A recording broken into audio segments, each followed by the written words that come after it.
donne maintenant la parole à Monsieur Darcos, notre petit rapporteur.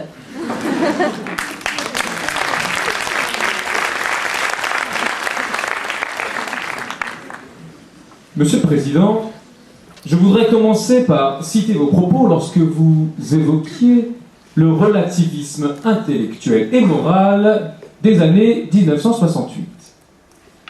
Ils avaient cherché à faire croire que l'élève ne valait pas le maître, qu'il ne fallait pas mettre de notes pour ne pas traumatiser les élèves, et surtout qu'il n'y avait pas de classement. La victime comptait moins que le délinquant. Eh bien oui, moi, qui ai failli avoir une expérience de la délinquance, ah oui, j'étais à l'époque jeune agrégé, à Périgueux, en 1982. Bref, je prétends qu'il faut identifier la déviance précoce, ficher les élèves, rétablir la remise des prix, et purger l'éducation nationale de tous ces résidus d'anciens 68ards qui propagent chez nos chères têtes blondes, pardon Rachida, l'inversion des valeurs. Et je pense tout spécialement aux futurs ex-professeurs de sciences économiques et sociales qui forment l'ultra-gauche de la Corrèze et d'ailleurs. À ce titre, comment ne pas féliciter Valérie?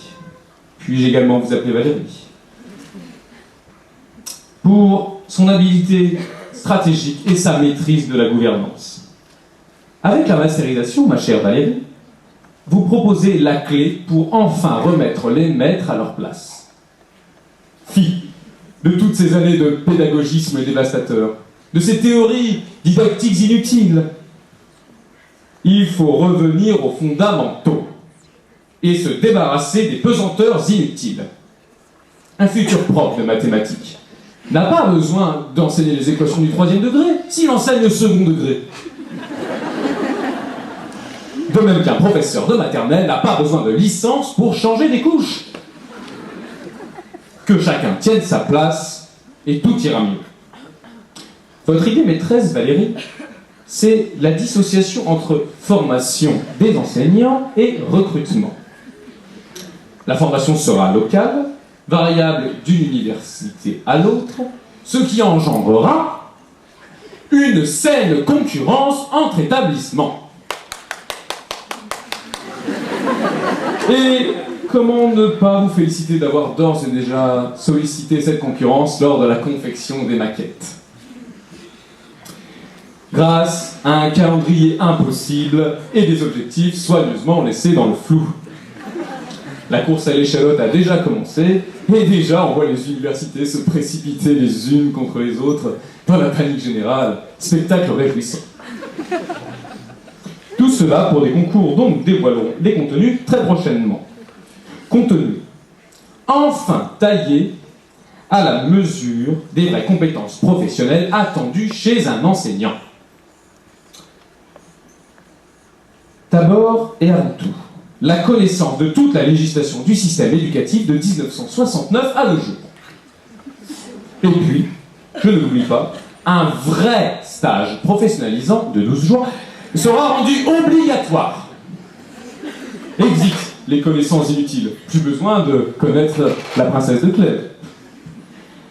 Dans le système concurrentiel engendré par la LRU, les universités auront le choix.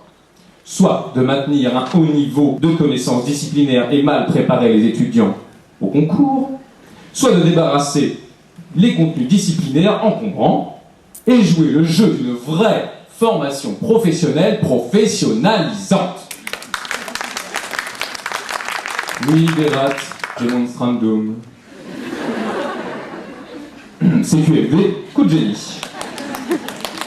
Et pour les recalés et tout autre titulaire d'un master, ils formeront l'armée de réserve d'enseignants contractuels que nous comptons gérer grâce à notre nouvelle agence qui doit, je me cite, permettre d'identifier des pistes d'amélioration de l'efficacité de la gestion du remplacement. En bref, la LPE des futurs enseignants précaires.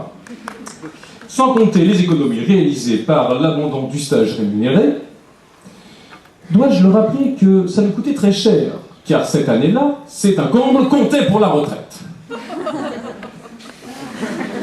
Ce n'est pas tout, Valérie. Le cœur de votre thèse, la clé de voûte, c'est la LRU. J'avoue m'être fortement inspiré de votre LRU pour ma proposition de loi relative à la création des EPEP, les établissements publics d'enseignement primaire.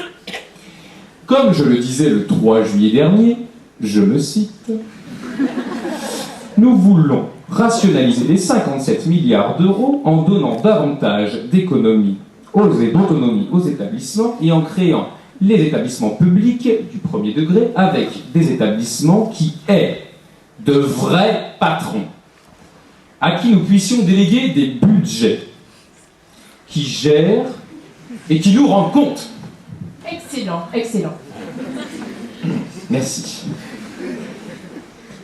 Oui, disons-le tout net. Bien sûr, nous demanderons au futur conseil d'administration des écoles de nous rendre une partie de cette somme.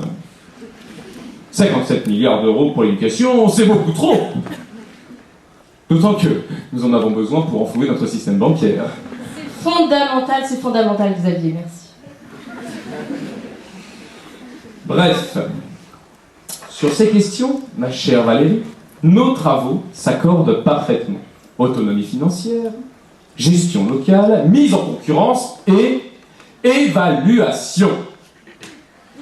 Et les évaluations que nous préparons pour nos chères têtes blondes, pardon Rachida, n'ont rien à envier aux critères de l'AER-ES. Les élèves auront des résultats si catastrophiques qu'on ne pourra que reconnaître, nous pourrons reconnaître les faillites de l'ancien système et enfin changer en un nouveau système de gouvernance. Merci. Merci mille fois, cher Xavier. Le monde économique et social, par ma voix, te remercie.